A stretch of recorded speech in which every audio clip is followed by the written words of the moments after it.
দেখুন, এতক্ষণ আলোচনা করলাম সংখ্যা গোপন করার উদ্যোগ নিয়ে। এইবার আলোচনায় নিঃসন্দেহে আসবে যে গণতন্ত্রের সংখ্যা জাহির করা আমার এই পরবর্তী আলোচনার একটা অন্যতম কারণ কিনা। তবে এমনি আপাতভাবে আজকে বিধানসভায় যা হলো, আমার প্রথম প্রতিবেদনে সেটা দেখাবো, যার জেরে আজকে শুভেন্দু অধিকারী এবং অগ্নিমিত্রা সহ 4 জন বিধায়ককে 30 দিনের জন্য মাননীয় অধ্যক্ষ বিধানসভার তিনি সাসপেন্ড করেছেন। বিধানসভার গেটে আগামীকাল ধর্নায় বসবেন বিজেপি বিধায়করা। মুখ্যমন্ত্রীর কালকে ভাষণ আছে, তা বয়কট করা হবে।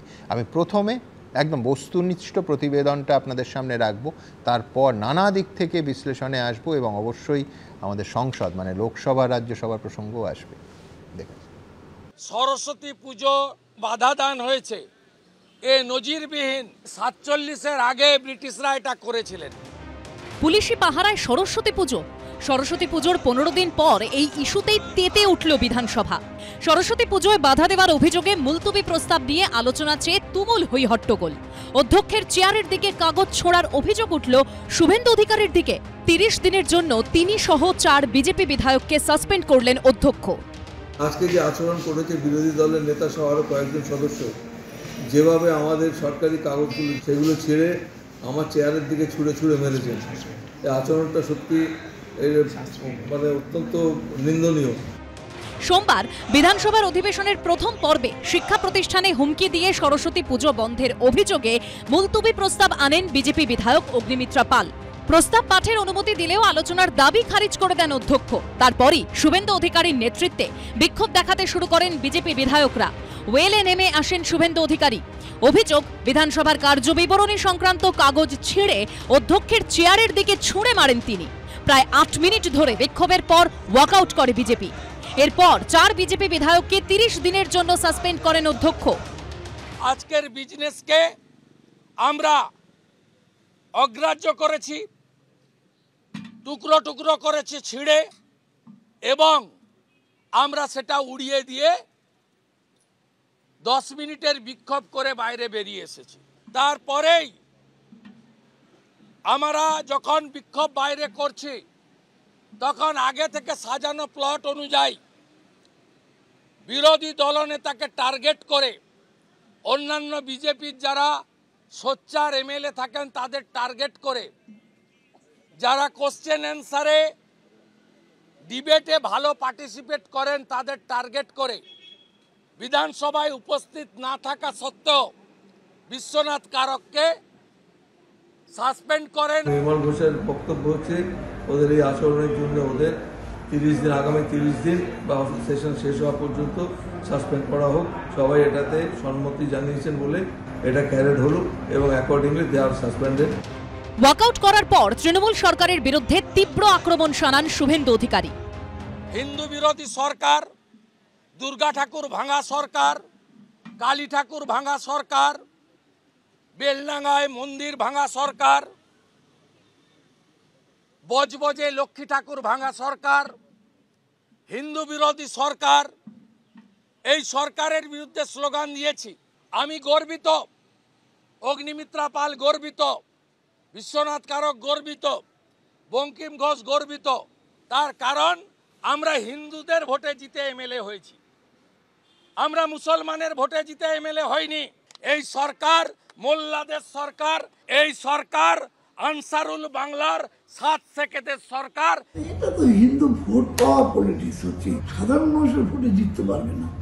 অতএব একটা মানে পোলারাইজেশন করতে হবে, একটা মৌলবাদী রাজনীতির মধ্য দিয়ে আর জেতার চেষ্টা করছেন, সেটা কোনো সফল হবে না।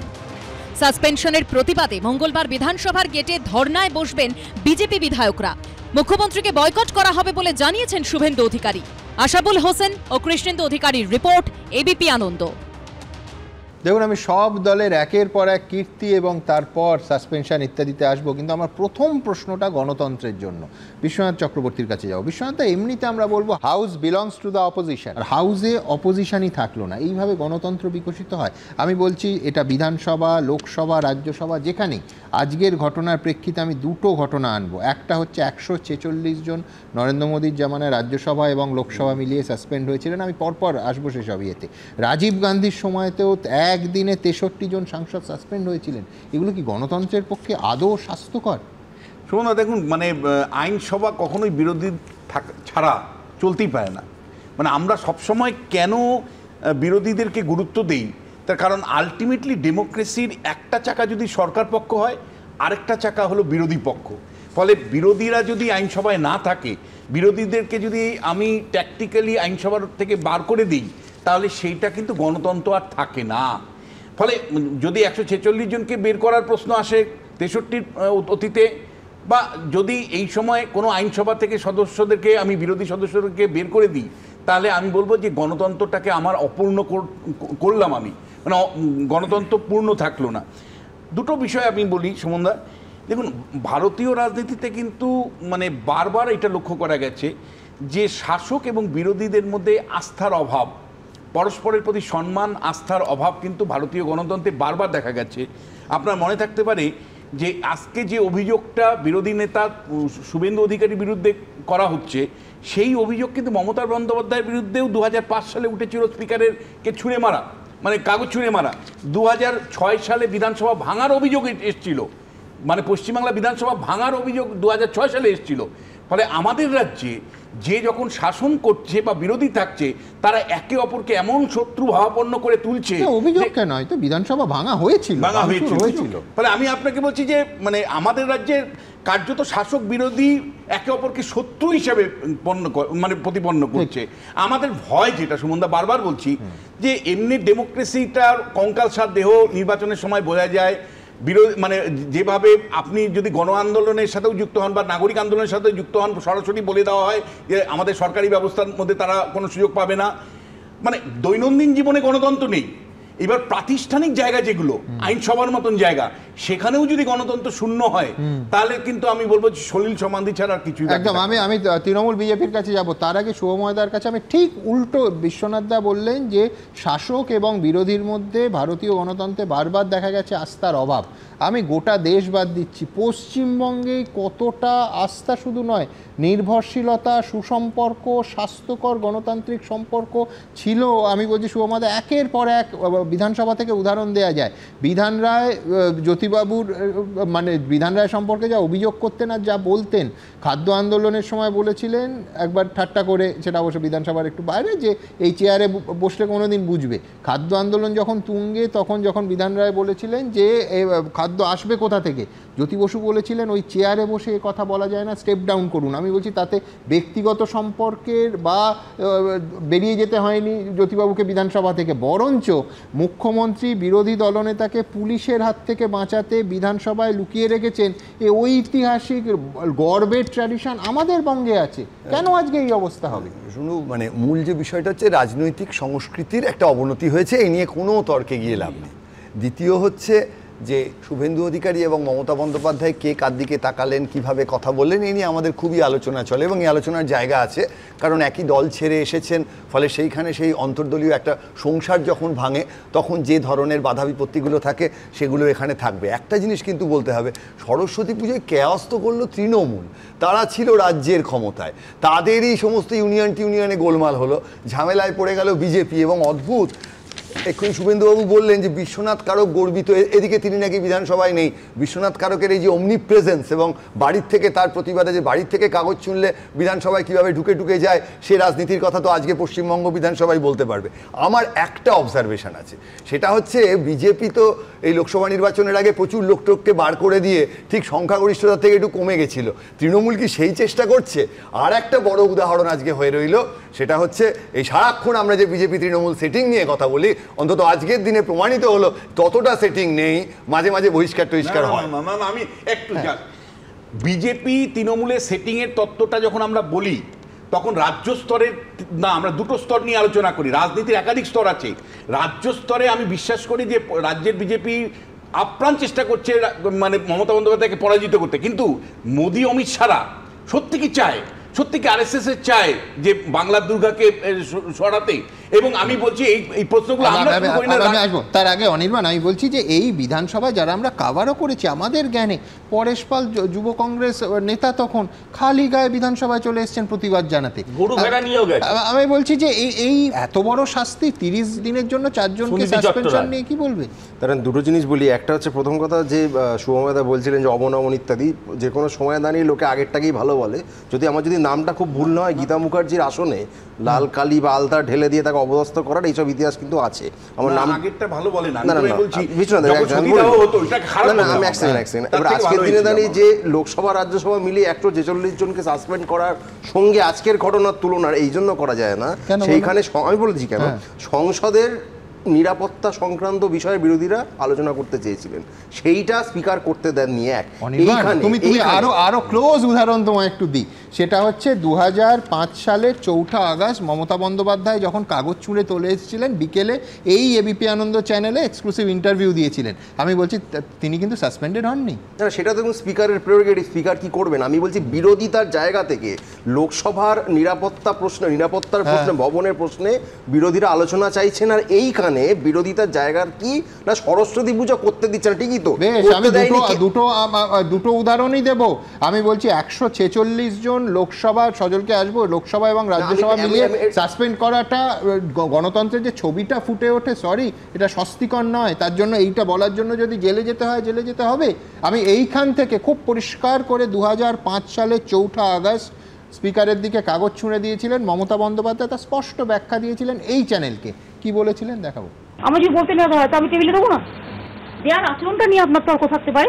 তো আমার যদি কেউ জুতো মারে আমি তাকে নিশ্চয়ই হাত বুলোবো না। আমি কাগজগুলো দিয়েছি দিস মাস, আমার পৌঁছানো দরকার, যেটা আমি বলতে চাইছিলাম বলতে চাইনি, আমি কাগজগুলো পৌঁছেছি, এটা আমার অপরাধ নয়। বেশ, মমতা বন্দ্যোপাধ্যায়ের অবস্থান অনির্বাণকে একটু মনে করিয়ে দিই। 2023 সালের 18 ডিসেম্বর সংসদের দুকক্ষ উত্তাল। নজিরবিহীনভাবে একদিনে বিরোধী দলের 78 জন সাংসদ, লোকসভা রাজ্যসভা মিলিয়ে তৃণমূলের 16 জন সাংসদকে বহিষ্কার করা হয়েছিল। তখন কি বলেছিলেন মমতা বন্দ্যোপাধ্যায়? বলেছিলেন যে এরপর সাধারণ মানুষের পক্ষে সংসদে কে কথা বলবে আপনারাই বলুন। মানুষের কণ্ঠস্বরকে পুরোপুরি দমিয়ে দেওয়া হলো, আটকে দেওয়া হলো। গোটা হাউসটাকে সাসপেন্ড করে দিক। ওদের অর্থাৎ সজলদের অর্থাৎ বিজেপির কোনো অধিকার নেই সংসদ চালানোর। বিরোধীদের পুরোপুরি সাসপেন্ড করা হলে কিভাবে সংসদ চলবে? এটা গণতন্ত্রের উপহাস ছাড়া আর কি? দেখুন, Who is the voice of the people? You tell me. Totally the voice of the people has been totally stopped, choked. Let them suspend the house first. They have no moral ground to run this house. To expel all the, suspend or expel the opposition fully. How they will run the house? They will run the mockery, nothing else. It's a mockery of democracy. Anirban, আমার কথা পরিষ্কার, ইস্যুটা গুরুত্বপূর্ণ নয়, বিরোধীরা বলতে পারছেন না পাচ্ছেন না, এইটা গুরুত্বপূর্ণ। গণতন্ত্রের নামে আপনি সরস্বতী পুজো নিয়ে যে মিথ্যা কথাগুলো বলবেন, এটা বিধানসভা আলোচনা করতে হবে। আজকে বাধা দানের কথা বলছেন, ধরুন যোগেশচন্দ্র কলেজ, সেখানে তো বাধা দান দূরের কথা, উল্টে দুটো হয়েছে। যে ঝামেলাটা সৃষ্টি করা হয়েছে বিজেপি নেতা পঙ্কজ রায় করেছে। নদিয়ার অধিকার আছে যে আলোচনা চেয়েছেন বিরোধী দলনেতারা, বিরোধী দল তিনি একেবারে সেটা নামঞ্জুর করে দিয়েছেন, অসুবিধা নেই। কাগজ ছুঁড়ে যিনি মুখ্যমন্ত্রী হয়েছেন, আরেকজন কাগজ ছুঁড়ে যাতে আরো কোনো জায়গায় তার অগ্রগতি না হয় সেটার জন্যই বোধহয় তাকে আগে সরিয়ে দিলেন। সেটা ভাবতে হবে না, নাই বলছি। কিন্তু এ তো মারাত্মক, কাগজ ছুঁড়লেই মুখ্যমন্ত্রী হয় না। কাগজ কি রকম ধরনের, মানে একজন স্পিকার যার মেরুদণ্ড বলে কোনো বস্তু নেই বলছেন যখন নিন্দনীয়, তখন তার জানা উচিত যে তার দিকে নানা করলে হবে না। সাংবিধানিক পদ আমরা সম্পূর্ণ পছন্দশীল, এটা সজলের ব্যক্তিগত মত। আমি এটা আমার মত, আপনারা তলায় ডিসক্লেমার দেন। না ডিসক্লেমার আবার দেব। আমি আপনাকে বলছি, সেখানে যদি কাগজ ছুঁড়ে মারাটা নিন্দনীয় হয় তাহলে তার বলার আগে ভাবা উচিত ছিল যে তিনি যার কথায় এই কাজটা করছেন আজকে, তিনিও কাগজ ছুঁড়ে এখানে এসেছেন। আমি একটা কথা বলছি, শুভেন্দু অধিকারী বলেছে না, একটু পরে তুলবেন, শুভেন্দু অধিকারী বলেছেন যে টার্গেট, এটাই হচ্ছে টার্গেট। শুভেন্দু বাবুর কথা অনুযায়ী যে বিশ্বনাথ কারক যিনি বিধানসভায় ছিলেন না তাকে সাসপেন্ড করেছে। কেনটা হচ্ছে এই যে আগামীকাল মুখ্যমন্ত্রী ভাষণ দেবেন, তখন যাতে তার ভাষণে কোনো ইন্টারাপশন না হয়, তখন যদি শুভেন্দু অধিকারীরা বলতে হতেন, তখন যদি শুভেন্দু অধিকারী বলতে হতেন, তাহলে আজকে আপনি লোকসভায় করছেন কল্যাণের কথাটা শুনবেন, নিরাপত্তা নিয়ে আলোচনা, আমি আরেকটা কথা বলি, দয়া করে শুভ ময়দা, আপনি সেটিং এর কথা বলবেন না, আপনি প্যাসিভ হন, অ্যাক্টিভ হন।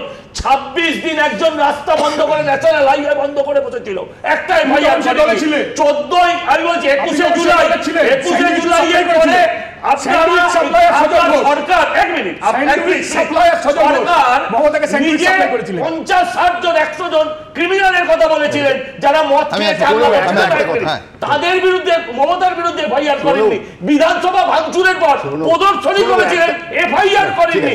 অতএব আর যাই হোক, প্যাসিভ ভোট, অ্যাক্টিভ ভোট, আপনারা সেটিং এর কথা বলছেন। এতবার পুরনো রেফারেন্স হলো, আমি সবার কাছে যাব, তার আগে পরের প্রতিবেদন যে বারবার আজকের এই সাসপেনশনের প্রেক্ষিতে যে ঘটনাগুলো বারবার আলোচনায় আসছে, বিধানসভা ভাঙচুর থেকে, কাগজ ছোঁড়া থেকে, অবস্থান থেকে, সব পরপর ছোট্ট করে এই না নাটশেল দেখুন। মমতা ব্যানার্জি নিজে এসে ভেঙে দিয়ে গেছে, হাউসের কেউ নন, বিধানসভা ভেঙে দিয়ে গেছেন নিজে। মুলতবি প্রস্তাবে আলোচনার দাবি খারিজ করা নিয়ে শুভেন্দু অধিকারীর বিরুদ্ধে অধ্যক্ষের দিকে কাগজ ছোড়ার অভিযোগ ঘিরে সরগরম রাজনীতি। 30 দিনের জন্য বিধানসভা থেকে সাসপেন্ড করা হয়েছে বিরোধী দলনেতা সহ 4 বিজেপি বিধায়ককে। বিরোধী দলনেতার আচরণের কড়া নিন্দা করেছে তৃণমূল। পাল্টা শুভেন্দু অধিকারী তুলে ধরেছেন 2006 সালের 30শে নভেম্বর বিধানসভায় ভাঙচুরের প্রসঙ্গ। এই ছবি পোস্ট করে মমতা বন্দ্যোপাধ্যায়কে তীব্র আক্রমণ শানিয়ে সোশ্যাল মিডিয়ায় তিনি লিখেছেন, বিধানসভার সদস্য না হওয়া সত্ত্বেও মমতা বন্দ্যোপাধ্যায় হাউসে প্রবেশ করেন এবং তার অধীনস্থদের ব্রিটিশ আমলের ঐতিহ্যশালী আসবাব ভেঙে ফেলার জন্য উৎসাহিত করেন।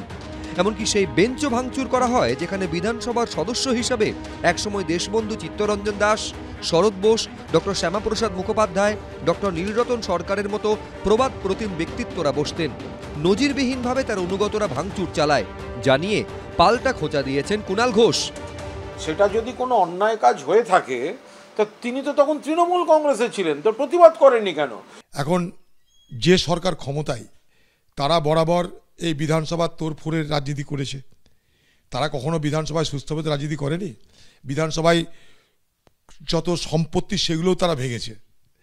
তো কে কাকে আর জ্ঞান দিবে?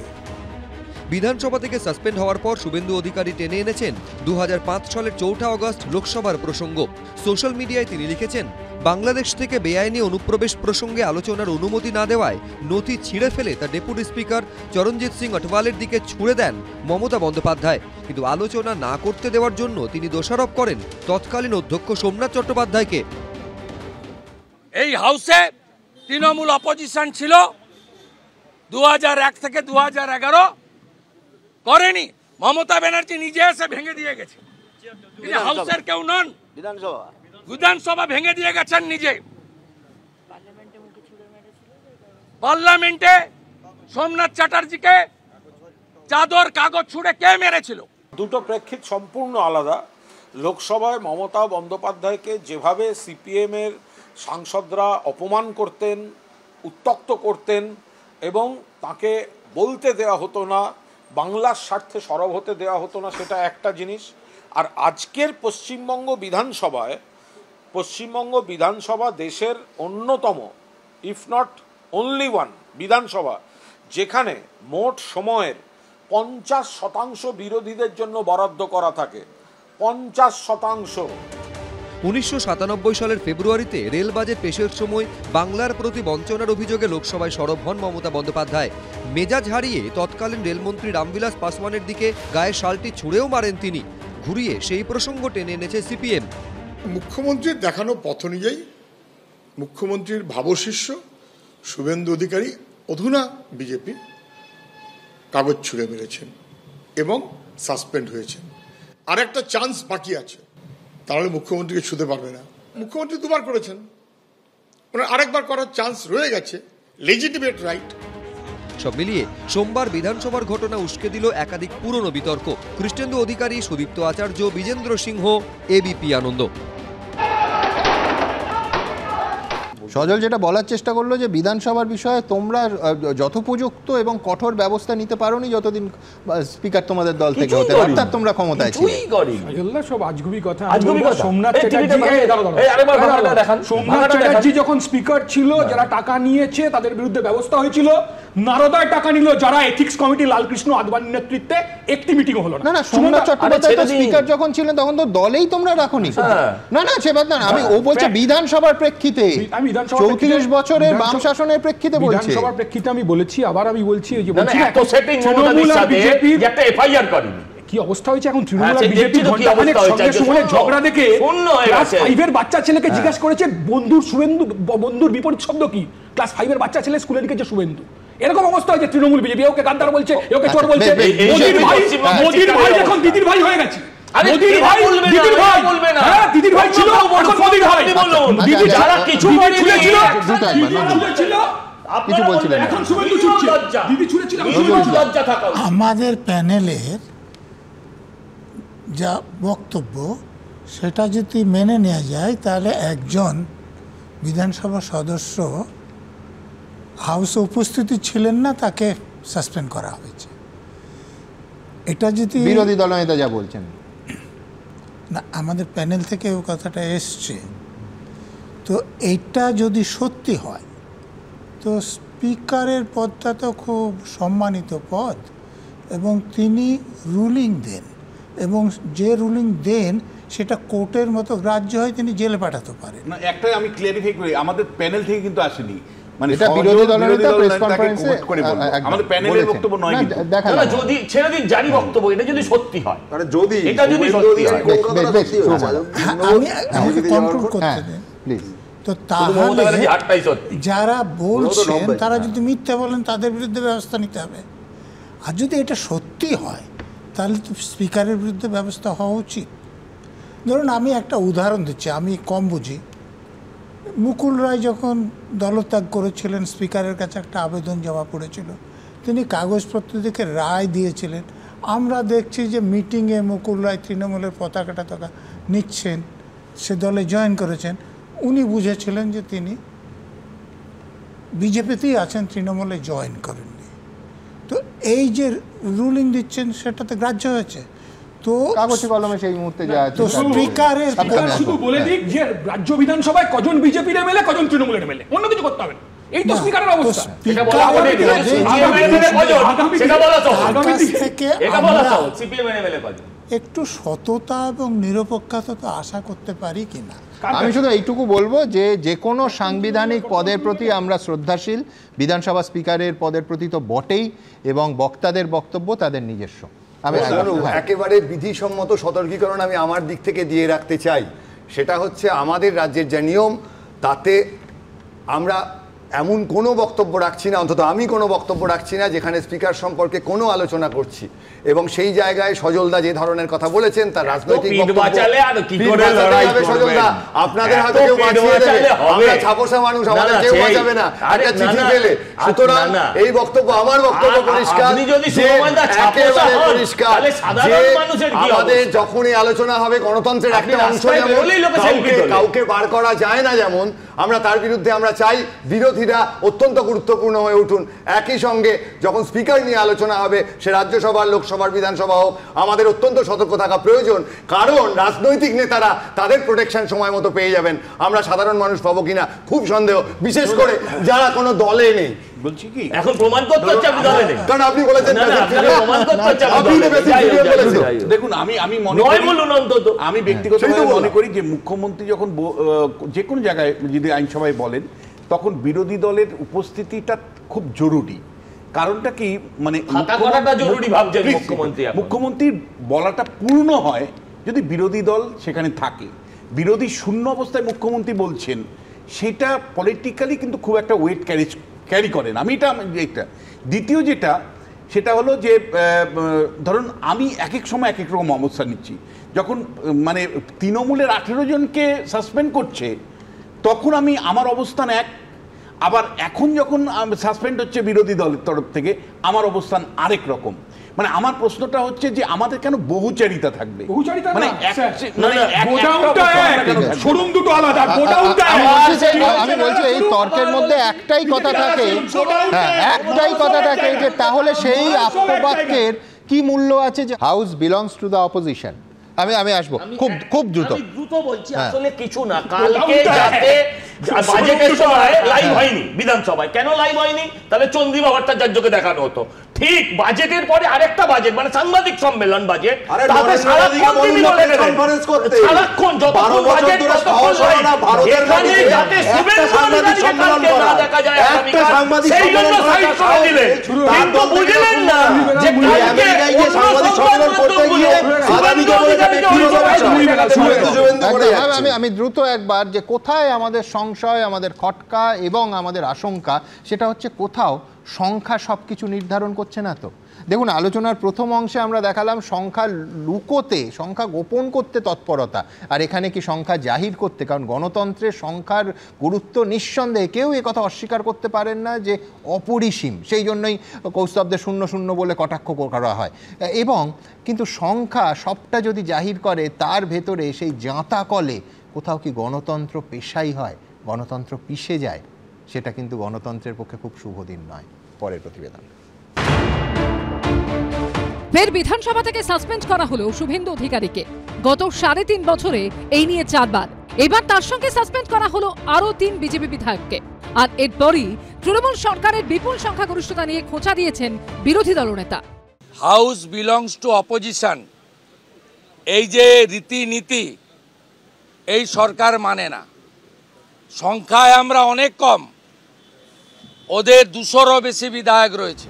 পাল্টা বিজেপি বিরোধীরা মনে করিয়ে দিচ্ছে, লোকসভা, রাজ্যসভা কিংবা বিজেপি শাসিত রাজ্যগুলিতে বিরোধীদের সঙ্গে কি করা হয়। বিধানসভায় বিজেপি যেভাবে তৃণমূলের বিরুদ্ধে সাসপেন্ড করে কণ্ঠরোধের অভিযোগ তুলছে, 2023-এ ঠিক সেই অভিযোগই উঠেছিল মোদী সরকারের বিরুদ্ধে, যখন লোকসভা এবং রাজ্যসভা মিলিয়ে মোট 146 জন বিরোধী সাংসদকে সাসপেন্ড করা হয়েছিল।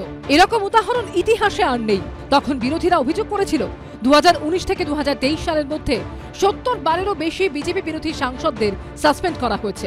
আজ শুভেন্দু অধিকারী যেভাবে তৃণমূলের সংখ্যাগরিষ্ঠতা নিয়ে আক্রমণ শানাচ্ছেন, তখন ঠিক এভাবেই মোদী সরকারের বিরুদ্ধে সরব হয়েছিল বিজেপি বিরোধী শিবির। মোদী আরেকটু হলে সেঞ্চুরি করে ফেলতে পারত। 77-এ 78-এ থেমেছে, যাক সেঞ্চুরি করতে পারেনি, এখনো চান্স আছে। নিশ্চয়ই কাল পরশুর মধ্যে সেঞ্চুরিও করে দিবে। তা সেঞ্চুরিয়ান মোদী পার্লামেন্ট থেকে আগামী দিনে বিরোধী বলে কোনো এমপি যারা বলার ইচ্ছা রাখে, সেই রকম কোনো এমপির অস্তিত্ব পার্লামেন্টের মধ্যে তিনি রাখবেন না। ভারতবর্ষের জন্য এক বড় দুর্ভাগ্য। কংগ্রেসের অভিযোগ, বিরোধীদের সাসপেন্ড করে কণ্ঠরোধের গবেষণাগার হলো গুজরাট।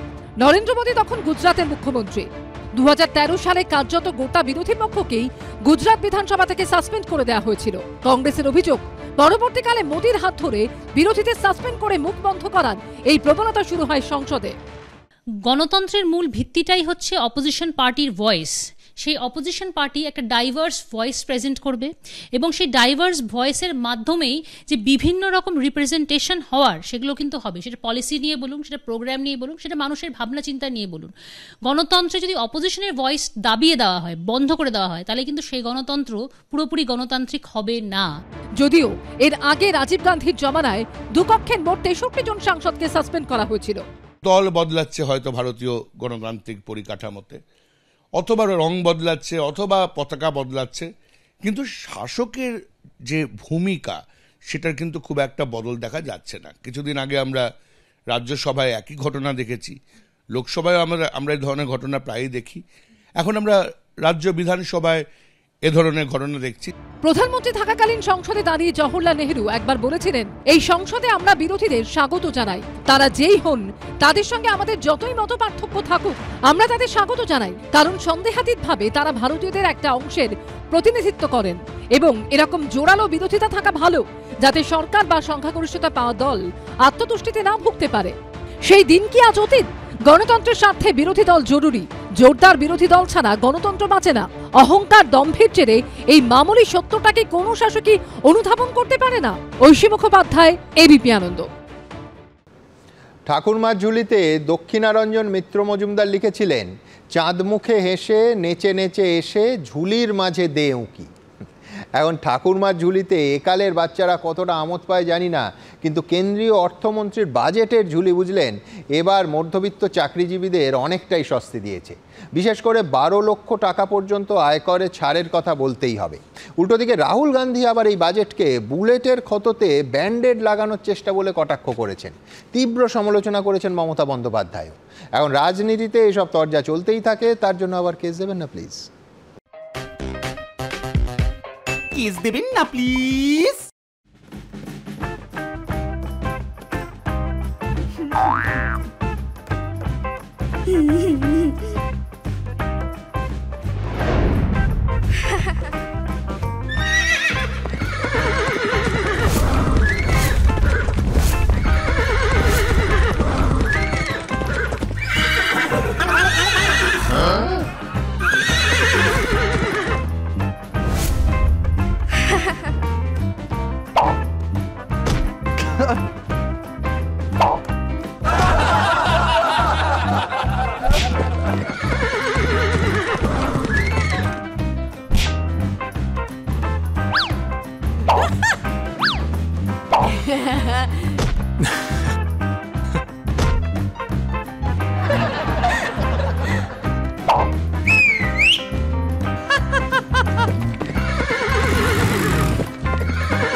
কেস দেবেন না প্লিজ।